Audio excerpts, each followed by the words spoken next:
오늘부터 이제 사도신경에 대해서 함께 살펴보기를 원합니다. 여러분, 기독교란 무엇일까요?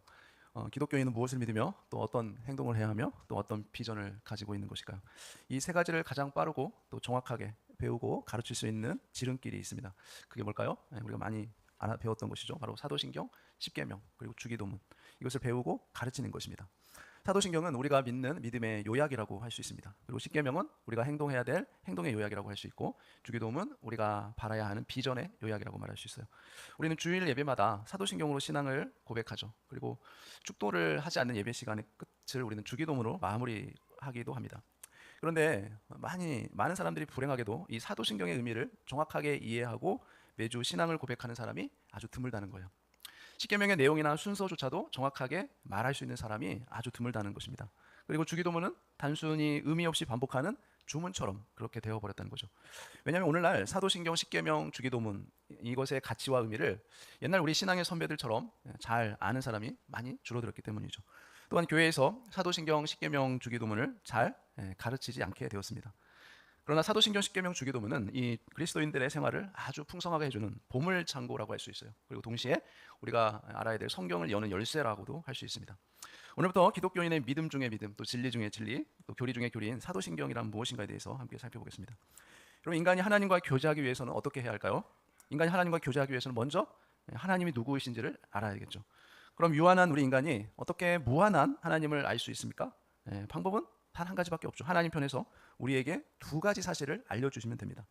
하나님은 누구신가와 그리고 하나님이 만드신 이 우주와 또 인간은 어떤 존재인가라는 것을 하나님께서 우리에게 알려주시면 되는 것이죠. 성경은 하나님이 우리 인간에게 하나님 자신과 또 우주와 인간에 대해서 알려주신 계시가 바로 성경이죠. 왜 하나님이 우리 인간이 사용하는 언어로 하나님 자신을 계시하셨을까요? 바로 우리 인간과 의사소통을 하기 위해서요. 교제하기 위해서죠. 우리가 어린아이에게 말을 하려면 어린아이가 이해할 수 있는 수준의 말을 사용해야 하듯이 마찬가지인 것입니다. 믿음이란 성경을 하나님이 계시로 주신 것을 믿고 성경을 따라 사는 것이 믿음입니다. 그러므로 사람은 두 부류로 구분할 수가 있겠죠. 하나님의 말씀을 믿는 사람인 기독교인, 하나님의 말씀을 믿지 않는 사람인 비기독교인, 이렇게 두 부류로 구분할 수 있습니다. 기독교인은 성경이 하나님의 말씀임을 믿으며 또 성경에 계시된 대로 하나님을 믿는 사람들이 기독교인들이죠. 그렇다면 기독교인들이 하나님의 말씀으로 믿고 있는 이 성경 66권에는 무슨 내용이 기록되어 있을까요? 크게 두 가지가 기록되어 있죠. 자, 믿어야 할 내용 그리고 순종해야 할 내용이 성경 66권에 다 기록되어 있어요. 성경에 기록된 내용을 보면은 뭐뭐 하라 뭐뭐 하지 마라 명령으로 기록된 말씀 외에 모든 내용은 다 우리가 무엇 해야 되는 내용이에요? 믿어야 할 내용이에요. 그렇죠? 그래서 성경을 하나님의 말씀으로 믿는 교회는 이 교회가 믿는 신앙의 내용을 핵심적으로 요약할 필요가 있었죠. 그래서 탄생한 것이 바로 이 신조입니다. 신조, 신경이라고도 하죠. 자, 이러한 신조는 기독교인이 믿어야 할 신앙의 핵심 내용을 고백한 것이에요. 그래서 이러한 신조들은 교회가 세례 지원자를 교육하기 위한 교육 자료로 많이 사용을 했죠. 그리고 세례 지원자의 공적인 신앙 고백을 하도록 하기 위해서 또 사용을 했습니다. 또한 이단을 분별하거나 방지하기 위해서 이러한 신조를 교회들이 많이 사용을 했습니다. 사도신경은 성경 어디에 나오며 누가 만든 것일까요? 여러분, 십계명은 우리 성경에 보면 출애굽기 20장 그리고 신명기 5장에 보면 십계명이 성경에 기록되어 있죠.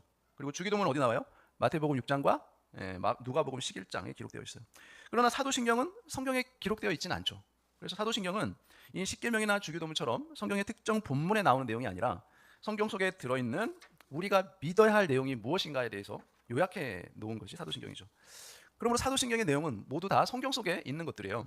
이런 의미에서 사도신경이 뿌리는 성경이라고 말할 수 있어요. 그런데 성경에 나오는 믿음의 내용을 요약한 것을 왜 꼭 하필이면 사도신경이라고 이렇게 불렀을까요?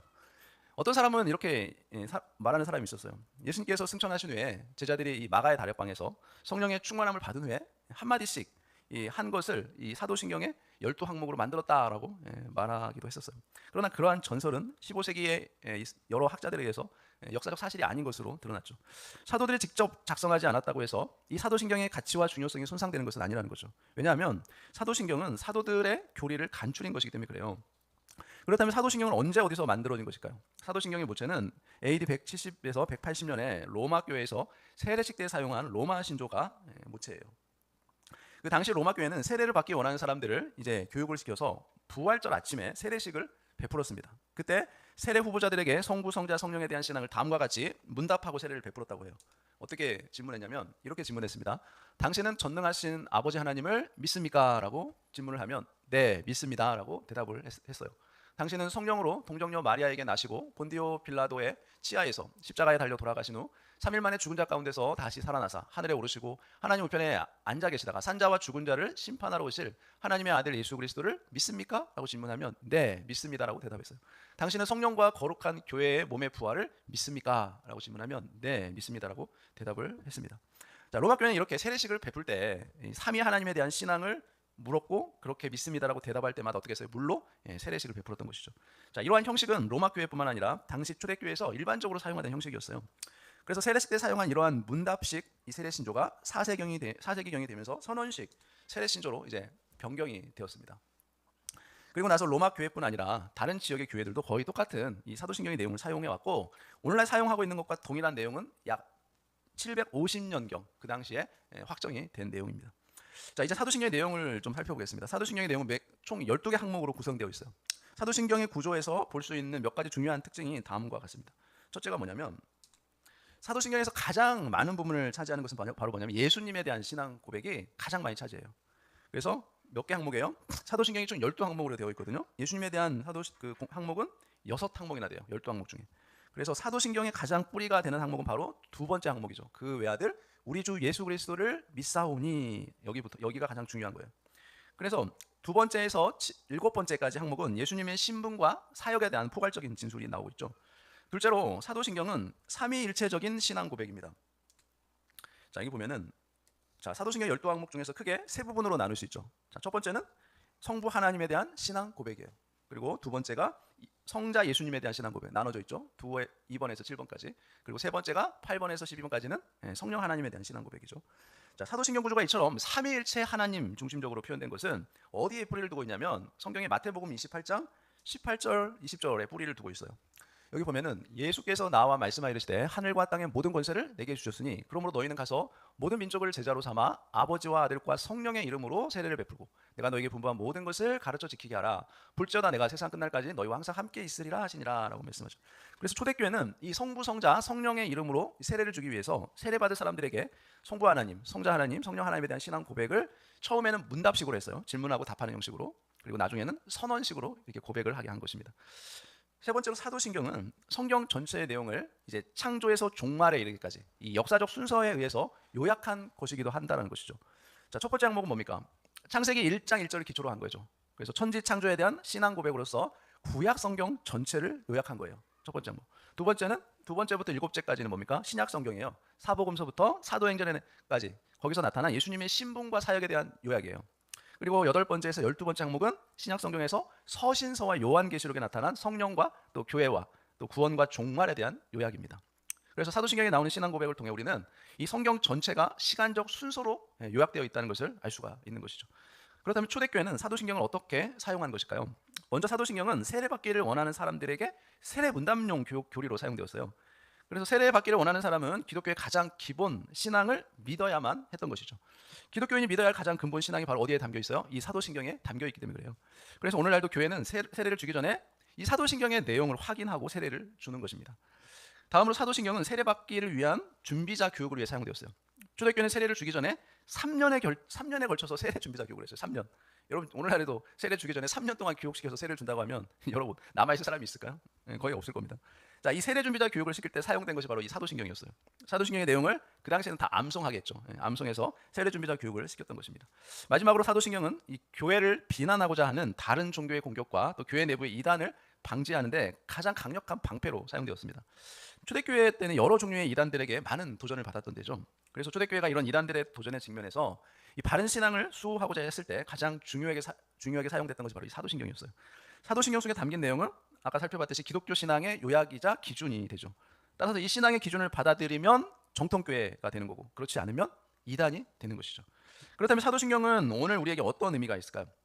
첫 번째, 사도신경은 성경 공부의 열쇠가 됩니다. 우리가 믿어야 할 내용이 교리라면 우리가 행해야 할 내용은 윤리라고 할 수 있겠죠. 그런데 윤리는 뭐를 기초로 해요? 항상 이 교리를 기초로 합니다. 교리가 뿌리라면 윤리는 열매인 거죠.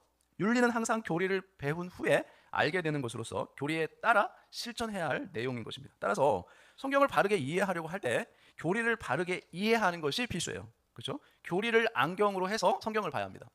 그러니까 오늘날 성경을 많이 우리가 공부하지만 이 성경 전체의 핵심을 파악하지 못하는 이유는 뭐예요? 교리에 대한 지식이 부족하기 때문이에요. 여러분, 교리가 성경 핵심을 요약한 거잖아요. 근데 교리를 모르고 나서 성경을 보게 되면 자신의 주관적인 해석으로 성경을 볼 경향이 많기 때문에 그래요.